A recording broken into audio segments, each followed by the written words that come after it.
इतने ही नमाक से हम वक्त ज़ाया कर रहे थे डोनाल्ड लू को सुन सुन के, और अमेरिकी कांग्रेस के अंदर जो समात चल रही थी, इस वक्त हेयरिंग चल रही थी पाकिस्तान के इलेक्शंस को लेकर, साइफर को लेकर। मज़े की बात यह है कि डोनाल्ड लू ने दोनों पार्टियों को खुश कर दिया। पाकिस्तान तहरीक इंसाफ को भी खुश किया, मैं बताया तो आपको।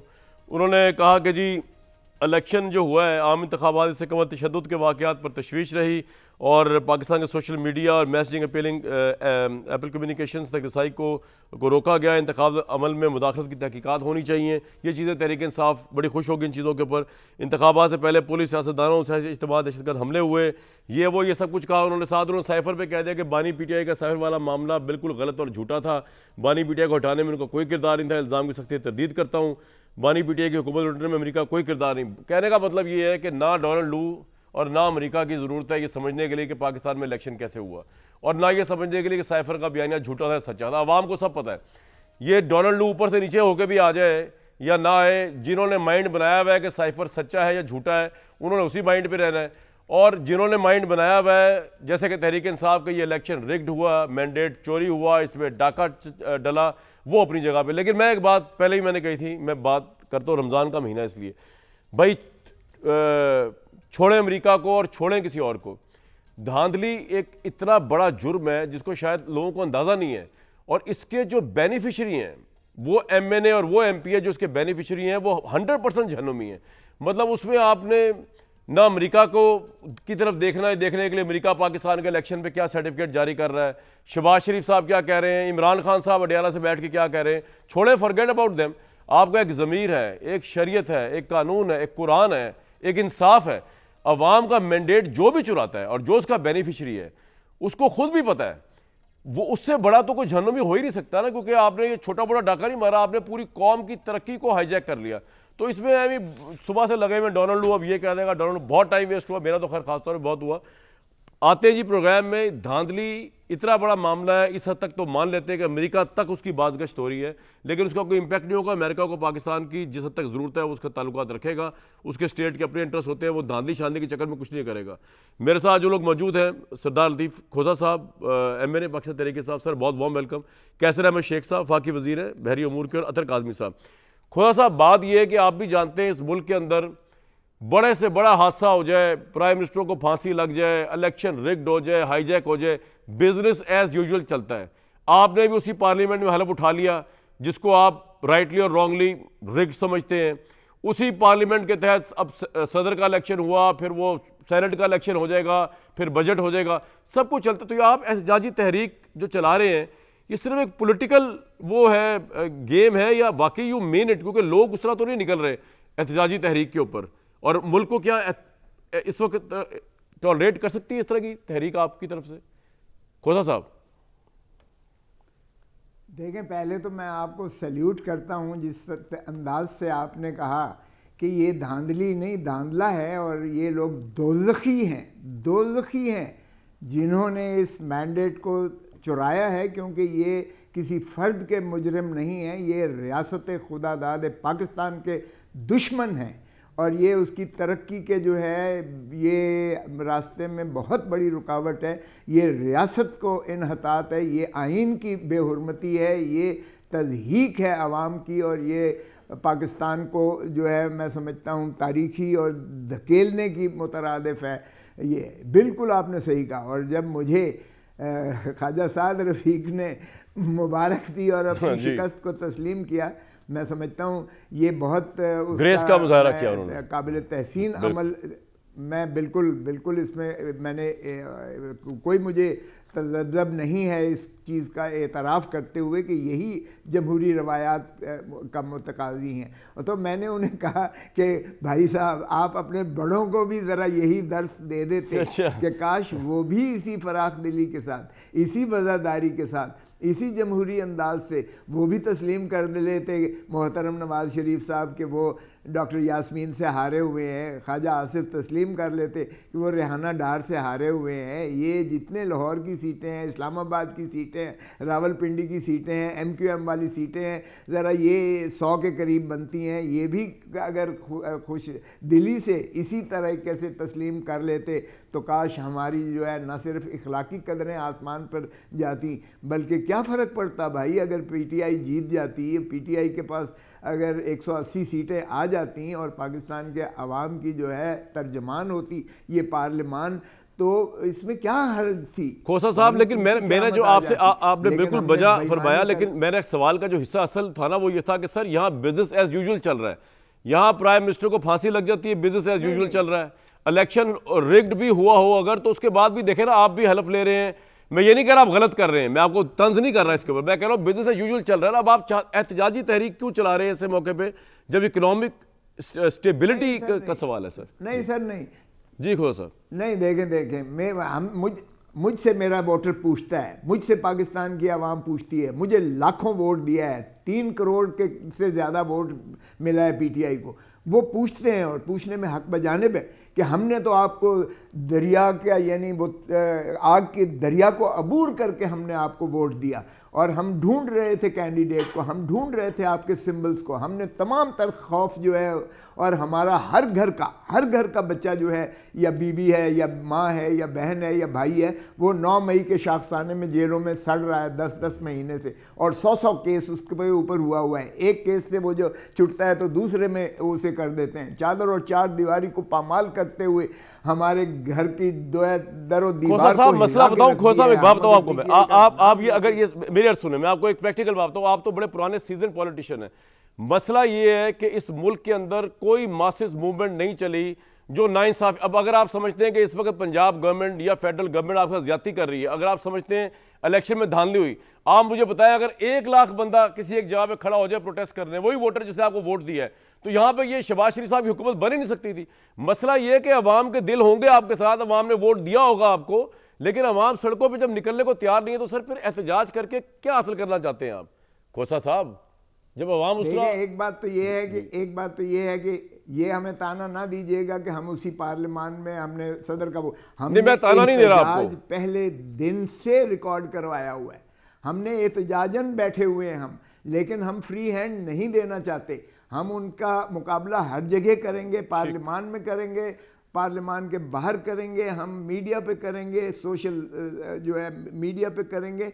अब सिविल सोसाइटी बहुत आगे चली गई है, सोशल मीडिया बहुत वाइब्रेंट है इस वक्त, और आप देखिएगा इंशाअल्लाह कि जब जिस हुकूमत की मॉरल फाइबर पहले दिन से नहीं होती है, लीगल भी नहीं है और कॉन्स्टिट्यूशनल भी नहीं है, ये डी फैक्टो बदतरीन ये हुक्मरानी कर रहे हैं, फैसिस्ट डिक्टेटरशिप है, ये मार्शल लॉ से भी बदतरीन है ये हुकूमत। और ये हुकूमत आप माफ़ कीजिएगा, जुल्म की हुकूमत नहीं चलेगी, बेइंसाफ़ी की हुकूमत नहीं चलेगी, कुफ्र की रियासतें चलती हैं। बिल्कुल ठीक है जी, आपने ये पॉइंट आ गया। जरूर है लेकिन अंधेर नहीं है। बिल्कुल खोया साहब, बिल्कुल मैं साथ देगा, अंधेर नहीं है सर। अगर कोई पाकिस्तान से वाकई मोहब्बत करता है तो खुदारा ये फ्रॉड करना पाकिस्तान की रियासत से, पाकिस्तान की सियासत से ये बंद कर दें। पॉइंट आ गया और अगर ये डमी गवर्नमेंट है, ये कठपुतली हुकूमत है जो अपना वजीर खजाना नहीं बना सकती, जो अपना वजीर दाखिला नहीं बना सकती है, जो अपना चीफ मिनिस्टर बलूचिस्तान नहीं बना सकती है, जिनको सारी बैसाखियाँ बाहर से मिल रही हैं, जो PDM की हुकूमत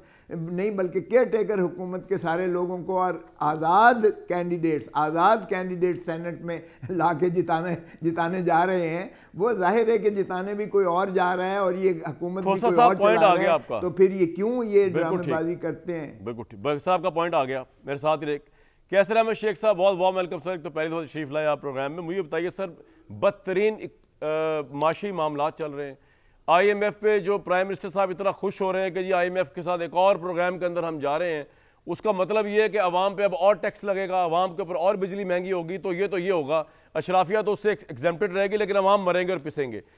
तो दूसरी तरफ सर ऑब्वियसली आप जिस प्री टैक्स पे हुकूमत में आए हैं 70-75 सीटों के साथ, तो अब ये एहतजाज हल्का सा भी हो तो आपकी हुकूमत जो हिलती है, किस तरह देखते हैं सर चीज़ों को आगे लेके जाएंगे कि अपोजिशन भी राजी रहे, तहरीक इंसाफ वाले भी सड़कों पर ना आए, इकॉनमी के मामला भी आप संभाल लें जनाब कैसर साहब? बिस्मिल्लाहिर्रहमानिर्रहीम।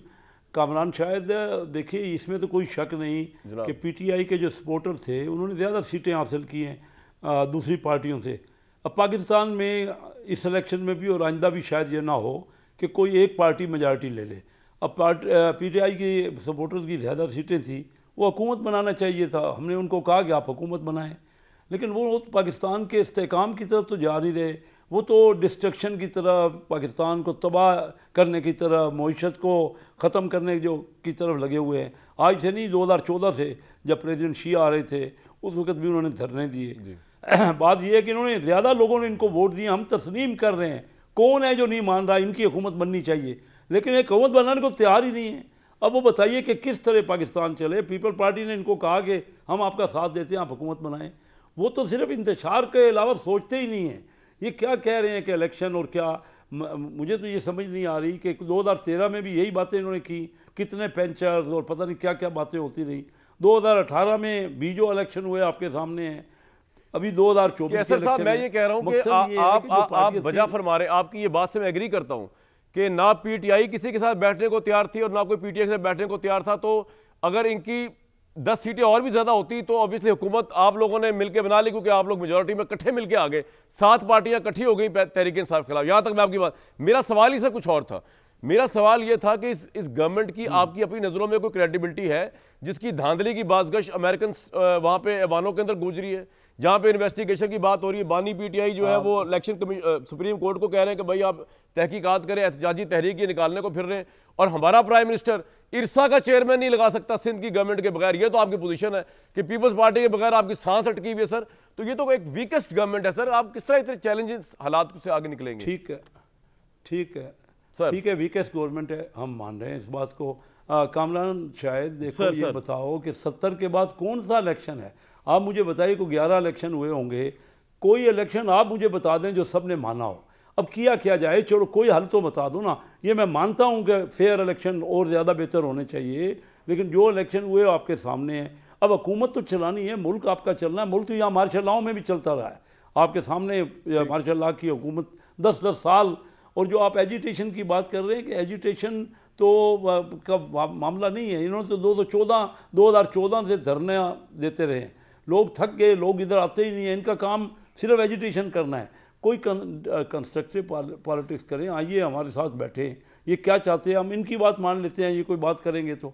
ये किसी तरफ आने को तैयार नहीं। चार्टर ऑफ इकॉनमी की बात हमने कि उस वक्त कर रहे थे जब हम अपोजिशन में थे, और इनकी एक्चुअली मैंने ये हालात अंदाजा लगा लिया। बात बताऊं क्या है कैसर साहब, बात ये है कि आप भी इनको एंगेज करने को तैयार नहीं उन शराइत पे जो शराइत ये चाहते हैं। आपको पता है कि ये चाहते हैं इमरान खान बाहर आ जाए, मुकदमात खत्म हो जाए, इनकी इलेक्शन की शफाफ इंक्वायरी अगर हो गई तो शहबाज शरीफ साहब शायद घर बैठ जाए, इमरान खान बाहर आ गया, आपको हुकूमत चलाना मुश्किल हो जाएगा। तो बेसिकली आप दोनों एक नो विन सिचुएशन में, और ये बड़े अफसोस की बात है इस मुल्क के लिए कि मुल्क की अहम तरीन पार्टी पाकिस्तान तहरीक इंसाफ और PMLN नो विन सिचुएशन के अंदर है, और कोई रेफरी ऐसा नहीं है जो आपके दरमियान फेयर प्ले करा सके, if I am not wrong. जो 9 मई के वाक़यात हुए ना, इन्होंने जिस तरह अफवाज पे, उनकी तनसीबात पे हमले किए, वो तो हम उससे सुलह नहीं कर सकते।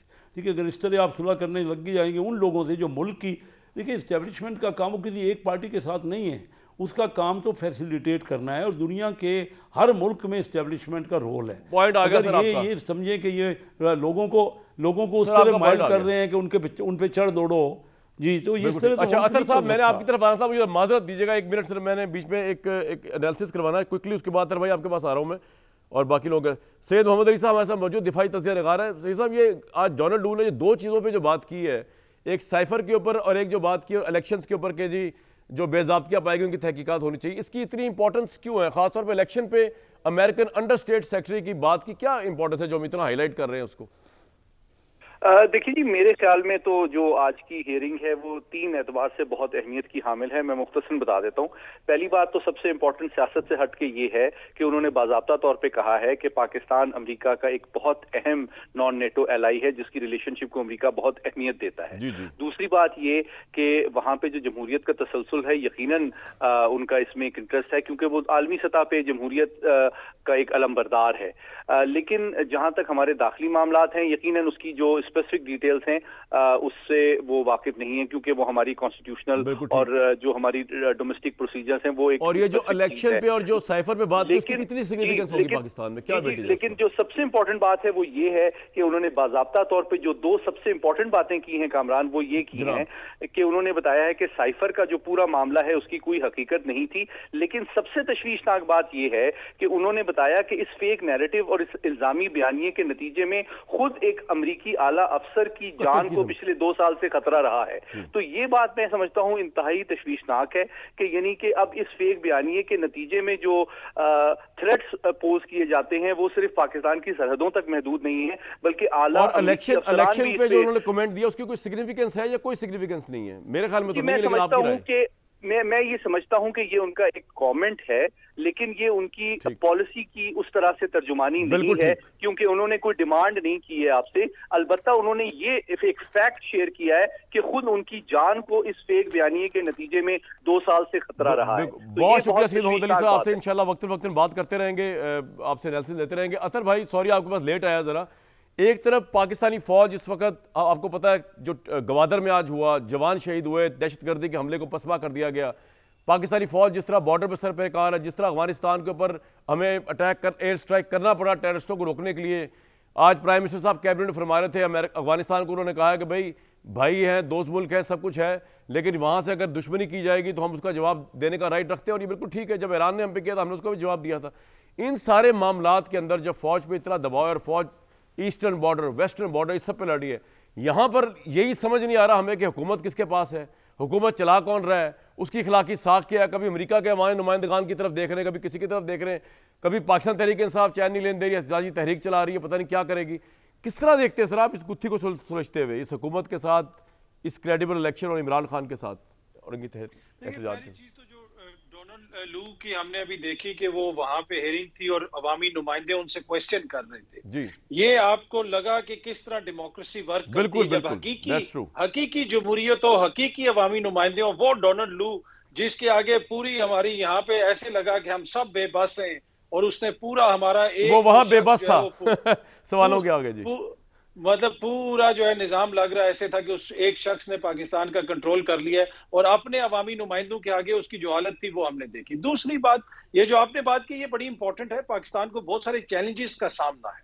अब इशू ये है कि यहाँ पे अगर आप सियासत करें और सियासत आप अवामी इश्यूज पे करें तो वो तो ठीक है, लेकिन यहाँ पे सियासत हो रही किस चीज पे है? अभी भी कैसर अहमद शेख साहब ने, मैं बड़ी उनकी रिस्पेक्ट करता हूँ, दोबारा उन्होंने 9 मई का जिक्र किया। ये बदकिस्मत जो वाकया है, जब ये इसके ऊपर सियासत करते हैं और सियासी बयानियां बनाते हैं और सियासी जमातों को मुल्क दुश्मन करार देते हैं। अब 3 करोड़ वोट पड़े हैं पीटीआई को, खुदा ना खास्ता वो 3 करोड़ लोग ऐसे हैं जो 9 मई की हिमायत करेंगे, या खुदा ना खास्ता भारत के साथ मिलकर अपने मुल्क के खिलाफ, अपने इदारों के खिलाफ कोई साजिश करेंगे? सोच भी नहीं सकता कोई। लेकिन दूसरी तरफ हुकूमत का बयानिया ये है कि ये जमात जो है ये खुदा ना खास्ता भारत के साथ मिली भी है, सोशल मीडिया पे इदारों के खिलाफ कैंपेन चला रही है। हुकूमत तो ये वजीर दिफा तो ये कह रहे हैं तालिब जो वहां दहशतगर्द आ रहे हैं अफगानिस्तान से, उनको तहरीक इंसाफ वाले पनाह दे रहे हैं और बुला रहे हैं, उनका तो ये बयानिया है। जी वो यही मैं अर्ज कर रहा हूँ ना, ये बयानिया बड़ा ट्रबल सम है, ये बड़ा जो है बयानिया परेशान कौन है। इसलिए कि अगर ये बयानिया है कि जनाब सारे दुश्मन हैं और ये जो इतनी बड़ी तादाद में लोग आपके मुखालिफ हैं और खुदा न खास्ता इदारों के खिलाफ वो काम कर रहे हैं, तो फिर तो मुल्क चल ही नहीं सकता। ये इशू क्यों है? ये कह रहे क्यों है इस तरह इसलिए कह रहे हैं कि इनके पास और कुछ है नहीं है दिखाने को, ये इसके ऊपर पूरा बयानिया बनाने की कोशिश कर रहे हैं। आज जो सुप्रीम कोर्ट में जस्टिस मंदोखेल साहब ने और दीगर जज साहिबान ने 9 मई के मुल्जिमान को जमानत दी है, और उधर जो रिमार्क्स दिए हैं उसके बाद फिर पीछे रह क्या जाता है? उन्होंने भी कहा खुदारा इसके ऊपर सियासत ना करें, ये आप इसको अपनी जो सियासत है उसको अदालतों में मत लेके आए। तो ये जो मुकदमात हैं उनमें जो लोग मुलविस हैं, जो खुदा ना खास्ता मुल्क दुश्मनी कर रहे हैं, भाई मैं एक ब्रेक लूंगा। आपने सारी बातों को निशानदेही कर दिया, आपने हल की तरफ कुछ सजेशन नहीं दी। मैं ब्रेक के बाद आता हूँ, खोजा साहब से पूछते हैं, आपसे पूछते हैं और कैसर अहमद शेख साहब से पूछते हैं कि बेसिकली ये सब कुछ तो ठीक है, ये सब कुछ हो रहा है, लेकिन इस वीकेस्ट गवर्नमेंट के साथ और इस तरह के वार्म बॉर्डर के साथ जिसमें फौज सड़क पर इस वक्त लगी हुई है पाकिस्तान के दिफा के लिए, अंदर से जो गड़बड़ चल रही है, अंदर से जो टेंशन स्ट्रेस है पॉलिटिकल, इसको किस तरह डील और कौन डील करेगा? एक ब्रेक के बाद ही खोसा साहब, इतने मुख्तसर अरसे के अंदर इतने बड़े कारनामे हुकूमत के मैं देख रहा हूँ, और आप जो है मुझे लगता है तो जेलस फील करते हैं नून लीग से। प्राइम मिनिस्टर और काबीना रज़ाकाराना तौर पर तनख्वाहें और मराद नहीं ले रहे। मैं हैरान हूँ कि आप अप्रिशिएट नहीं करें। वज़ीर पंजाब मुफ्त आटे की तकसीम, निगहबान रमज़ान पैकेज, पंजाब के 6 शहरों में कम आमदन वाले अफराद के लिए हाउसिंग स्कीम, एमरजेंसी मरीजों के लिए अपना हेलीकॉप्टर, तलबा को आज इलेक्ट्रिक बाइक के साथ पेट्रोल बाइक्स देने का फैसला। सर मुझे तो समझ नहीं आ रही कि कुछ तो चलने दें हुकूमत को, या बहुत ही जेलस फील कर रहे हैं इस हुकूमत के कारनामों से 2 हफ्ते के। खोसा साहब, कामरान जाहिद साहब, माशाल्लाह आप बहुत अच्छा मजाक कर लेते हैं। इस कौम के साथ मजाक हो रहा है, खिलवाड़ हो रहा है। ये जो फल्ज किस्म के फिगरेटिव जगलरी जो करते हैं, इससे अवाम के ना तो पेट भरेंगे और ना ही इसमें तशफ़ी और तसल्ली होगी। हमने ये तहिया कर लिया है कि हमने ना तो हुकूमत को तस्लीम करते हैं ना इसको चलने देंगे, ये खातर जमा रखें। ये बिल्कुल ये हम जो है अवाम के मैंडेट पर डाका डालने की किसी को इजाज़त नहीं दे सकते। ये जो हारे हुए अपने हल्के से हारे हुए लोग हैं, इन्होंने प्राइम मिनिस्टर या चीफ मिनिस्टर या ये जो है बंदर बांट करके सारे रियासती ओहदे बांट ले। इन्हें तनख्वाह की ज़रूरत ही नहीं है सर, तनख्वाह की ज़रूरत तो उसे होती है। अभी ये जो कुछ करने जा रहे हैं, ये देखें कि पीपल्स पार्टी और PMLN किस तरह ये आपस में लड़ते हैं एक दूसरे के साथ। NFC अवार्ड पर ये नहीं इनका इत्तफाक होने जा रहा, इनका जो है PIA की निजकारी पर इनका इत्तफाक नहीं होगा। देखिए आप गिरफ्तार इसलिए होते हैं, हमें आपके मुतालिक कहना पड़ता है जी गिरफ्तार हो गए खोसा साहब, हाय ये क्या हो गया। एक आपने हमें बड़ा वक्ता डाला हुआ है मीडिया को, दूसरा ये है तो हमें फिर करना पड़ता है ना आपका वो, और आपके घर वाले परेशान होते हैं। दूसरा पंजाब की CM कह रही है she will be ruthlessly dealing you, तो आप क्यों इस चक्कर में जा रहे हैं यार, चलने नहीं देंगे। we are talking about the mandate of the people of Pakistan। मुझे बताएं कि हमसे लोग पूछते हैं कि भाई हमने उसे मुस्तरद किया, आपने उसे वजीर आजम बनवा दिया है, हमारा भी जवाब दें, हमारे लिए भी कुछ करें। हम तो प्रो पीपल जो है पॉलिसीज़ और प्रो पीपल जो है अपनी आवाज़ पार्लियामान में उठाए रखेंगे। देखें एक ही इदारा है जिसको आप इदारा कह सकते हैं और वो पार्लियामान है, और पार्लियामान में अवाम ही के जो है मुंतखब नुमाइंदे आते हैं और वहीं से मुतरशे होती हैं हुकूमतें। उसके अलावा रियासत में और किसी का दखल अमल नहीं है, और ताबेदारी और वफादारी अवाम के साथ होती है और आइन की पासदारी होती है। अब अगर अवाम को ये कीड़े मकोड़े समझ के रोनते हैं और ऊपर इक़्तिदार के ऐवानों में आ जाते हैं और आइन की ये धज्जियाँ उड़ाते हैं, हमारा पुरअमन एहतजाज को भी ये नहीं करने देते और रूथलेसली उठा लेते हैं। अभी हम शुरू नहीं हुए तो हमें जो है उठाकर ये बंद करके तो गिरफ्तारियां कर लेते हैं और रेड्स मार के, हमें तो ये निकलने नहीं दे रहे हैं बाहर। एहतजाज तो बड़ी दूर की बात है, हमारे लिए सांस लेना इन्होंने तो फिर आप इनको देखें ना, तो आप कह रहे सांस लेना मुश्किल हुआ है, तो फिर आप ऑब्वियसली कोई और तरीका अपनाएं। 25 करोड़ अवाम को इन्होंने कैद कर रखा है। अच्छा, ये सबसे बड़ा दुनिया का कैद खाना है पाकिस्तान इस वक्त, जहां आपको शख्सी आज़ादी नहीं है, जहां आपको बोलने की आपका पॉइंट आ गया, जहां आपको पुरअमन एहतजाज की आज़ादी नहीं है, जहां आपको तनकीद करने की आज़ादी नहीं है, जहां आपको तो बिल्कुल आप ठीक कह रहे हैं, आपका पॉइंट आ गया। पर्सन देखें, मिसिंग पर्सन जी बोले नहीं, हमारे जरा पंजाब में देखो तो सही क्या हशर हो रहा है। देखें KPK में नहीं कर सकते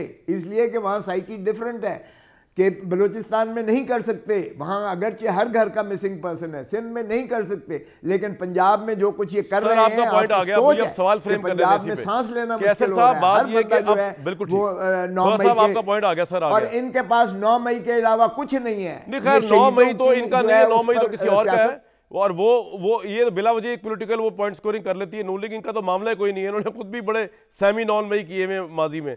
अच्छा खोसा साहब, मैं जरा आगे चलना चाहूँगा। कैसर साहब ये बताइए कि खोसा साहब जो फरमा रहे हैं ना बात, वो अगर उसको जेहन में रख के बात की, प्रॉब्लम ये आप इकॉनमी को समझते ही हैं। अब जितना भी मामला आएगा ना, ये जितनी मैन हैंडलिंग हो रही है, जिस तरह लोगों को अंदर डाला जा रहा है तहरीक इंसाफ के लोगों को, वो सारा पॉलिटिकल लगेज आपको बर्दाश्त करना पड़ेगा, नंबर 1। नंबर 2, आप इकॉनमी को समझते हैं, आपको तो मुझसे ज़्यादा पता है कि कितनी स्टेबिलिटी की ज़रूरत है अगर आपने बिजनेसमैन इन्वेस्टर को लेके आना है बाहर से अंदर से। तो किस तरह मामला हल होगा यार? पाकिस्तान की मेजॉरिटी पार्टी सेटिस्फाइड नहीं आपसे, पंजाब गवर्नमेंट से, आपके हरकत। देखिए ये खोसा साहब मेरे मोहतरम हैं, ये तो खुला कह रहे हैं हम चलने नहीं देंगे, हम लोगों को यानी उनके जो मामलात हैं जो इस तरह वक्त दीगर गू हैं उनको ठीक नहीं करने देंगे। आज इतना बड़ा स्टेप हुआ, कहीं और होता कभी भी तो सारा दिन आप टीवी पे वही बात करते हैं कि तमाम काबीना के मिनिस्टर्स ने ये महसूस करते हुए कि जो हालात हैं आम लोगों के, अपनी तनख्वाह वॉलंटियरली उन्होंने कहा हम तनख्वाह नहीं लेंगे। ये कोई मामूली बात नहीं। ये वो वाक़या है, मैंने जब मैं पहली बार इलेक्ट हुआ ना 1997 में, तो मैंने उस वक्त तकरीर की थी कि मैं अपनी तो कोई तनख्वाह नहीं लूँगा। तो जब मैं बाहर निकला तो मुझे वो मेंबर्स ने कहा कि आप नए नए हो, आपको समझ नहीं आ रही आप क्या बात कर रहे हो। तो अब इतना बड़ा वाक़या, चलो उसको छोड़ दें। अब बात ये कह रहे हैं कि हम खैबर पख्तूनख्वा में तो चल रहे हैं ना ये, वहाँ मुझे बता दें 10 साल हो गए इनको, किसी इनकी अपनी हुकूमत थी ना, जो सूबाई हुकूमत थी, कोई वहाँ की तालीम बेहतर हो गई है। सूबाई हुकूमत का काम होता है ना, कोई वहाँ पे 50 लाख घर और करोड़ नौकरियों में से कुछ वहाँ हिस्सा उनको मिल गया है क्या? उनकी कोई उनका डिफ़ॉल्ट हो रहा है, वो कोई डिफ़ॉल्ट ठीक हो गया है केपीके का। लेकिन मैं ये कह रहा हूँ सर, आप बताओ क्या, मैं आप कैसर साहब देखें, आप भी गुफ्तगू वैसे कर रहे हैं जैसे कि ऑपोजिशन लीडर होता है। प्रॉब्लम ये कि आप हुकूमत में आगे में, आपने इनको साथ लेके चलना है। आप साथ लेकर ही चलेंगे, अवाम आपको इवेल्युएट करेंगे इकोनॉमिक इंडेक्स के ऊपर, महंगाई के ऊपर। ये बेचैनी रखेंगे, चलने नहीं देंगे, तो आप किस तरह आगे चलेंगे? कैसर साहब, हमने कब मना किया है? हम तो इनसे कह रहे हैं कि आइए बैठिए। हम तो, मैंने कहा जब हम अपोजिशन में थे ना, उस वक्त भी हमने इनसे कहा कि चार्टर ऑफ इकोनॉमी वो तो तब तो आप वीकनेस में थे ना। अतर साहब ये बताएं कि जो मेरा सवाल है, आपको इनको तो समझ आई गया, बाकियों को आपको भी समझ आ रहा है, किस तरह इकोनॉमिक एक्टिविटी होगी? जब खोसा साहब कह रहे चलने, उनका जी लिंक चला गया, खोसा साहब उन्होंने अतर भाई आवाज आ रही है आपको? किस तरह आगे चलेंगे जब खोसा साहब कह रहे चलने नहीं देंगे? देखिए, चलती जो हुकूमतें हैं ना, वो किसी के कहने या ना कहने से ना हुकूमतें चलती हैं ना खड़ी होती हैं। हुकूमतें अवामी मैंडेट और अवामी ताकत से चलती हैं। हुकूमत ऐसी हो कि मुबैना तौर पे पंजाब की जो वज़ीर आला है, उनका जो मद मुकाबिल है वो ये कह रहा है कि मैं ये सीट जीता हुआ हूँ, और जो इसी तरह वफाक में बहुत सारे लोग हैं उनकी सीटें मशकूक हैं। तो फिर हुकूमत का असल मियां असलम इकबाल को अवामी ताकत हलफ के लिए आने की इजाजत नहीं है पंजाब असेंबली में, जिसने ऑपोजिशन लीडर बनना है। वो एग्जैक्टली तो असल ताकत जो होती है वो अवाम की ताकत होती है। जिस तरह अभी कैसर अहमद शेख साहब ने कहा कि बहुत बड़ी बात है कि वुज़रा और जो है काबीना अपने अलाउंसेस नहीं लेंगे, तनख्वाहें नहीं लेंगी, लेकिन असल वाकया तो ये है कि उस काबीना के अंदर, जनाब, इस मुल्क के अंदर, मैं एक ब्रेक के लिए जा रहा हूं, दोबारा आता हूं। इस मुल्क के अंदर जो इस मुल्क की पार्लियामेंट है वो अरबों खरबोपति लोग हैं यार। मैंने एक दफा एक यूनिवर्सिटी में पढ़ाने के लिए कहा, चले मैं पैसे नहीं लूंगा, मुझ जैसा आदमी जिसके जो इनका कोई मुकाबला ही नहीं है शराफिया से, तो ये कौन सा पाकिस्तान पे एहसान है? लेकिन चले, बहुत शुक्रिया कैसर साहब कि आपने ये खबर सुनाई कि कैबिनेट जो है वो कहीं तनख्वाह नहीं लेंगी, पाकिस्तान पे एहसान है। एक ब्रेक के बाद वापस आता हूं जी मैं।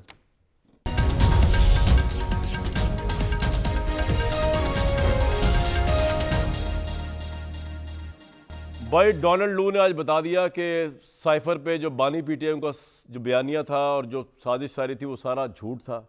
उन्होंने कहा कि इससे कोई लेना देना नहीं है अमेरिका की गवर्नमेंट का, हमने तो बेसिकली ये बात ही नहीं की, हम तो अपना एक मौक़िफ़ दे रहे थे, जिसको वो असद मजीद साहब ने भी सपोर्ट किया है कि ना मेरा ये मंशा था ऐसा किया जाए। लेकिन ऑब्वियसली मुझे तो खैर डोनाल्ड लू की ज़रूरत नहीं है ये हुज्जत तमाम करने के लिए कि वो साइफर का बयानिया क्या था। वो तो मैं पहले दिन से कहता आ रहा हूँ कि वो झूठ था और साजिश थी। उससे अनप्रेसिडेंट पॉपुलैरिटी ली इमरान खान साहब ने, तहरीक इंसाफ, लेकिन उससे जो नुकसान हुआ है मुल्क को, जो लोगों के जहनों में जिस तरह की डाइवर्जेंस हुई, जिस तरह तहरीक इंसाफ इलेक्शन में इतना अच्छा परफॉर्म करके भी हुकूमत में नहीं आ सकी, और जिस तरह वो अब इमरान साहब जेल के अंदर है, ये सब फिर उनको भुगतना पड़ा है। पहले दिन से मैं कह रहा था भाई ये पंगा ना लें, ये फड्डा ना लें, छोड़ दें पाकिस्तान के नेशनल इदारों को, कम से कम छोड़ दें।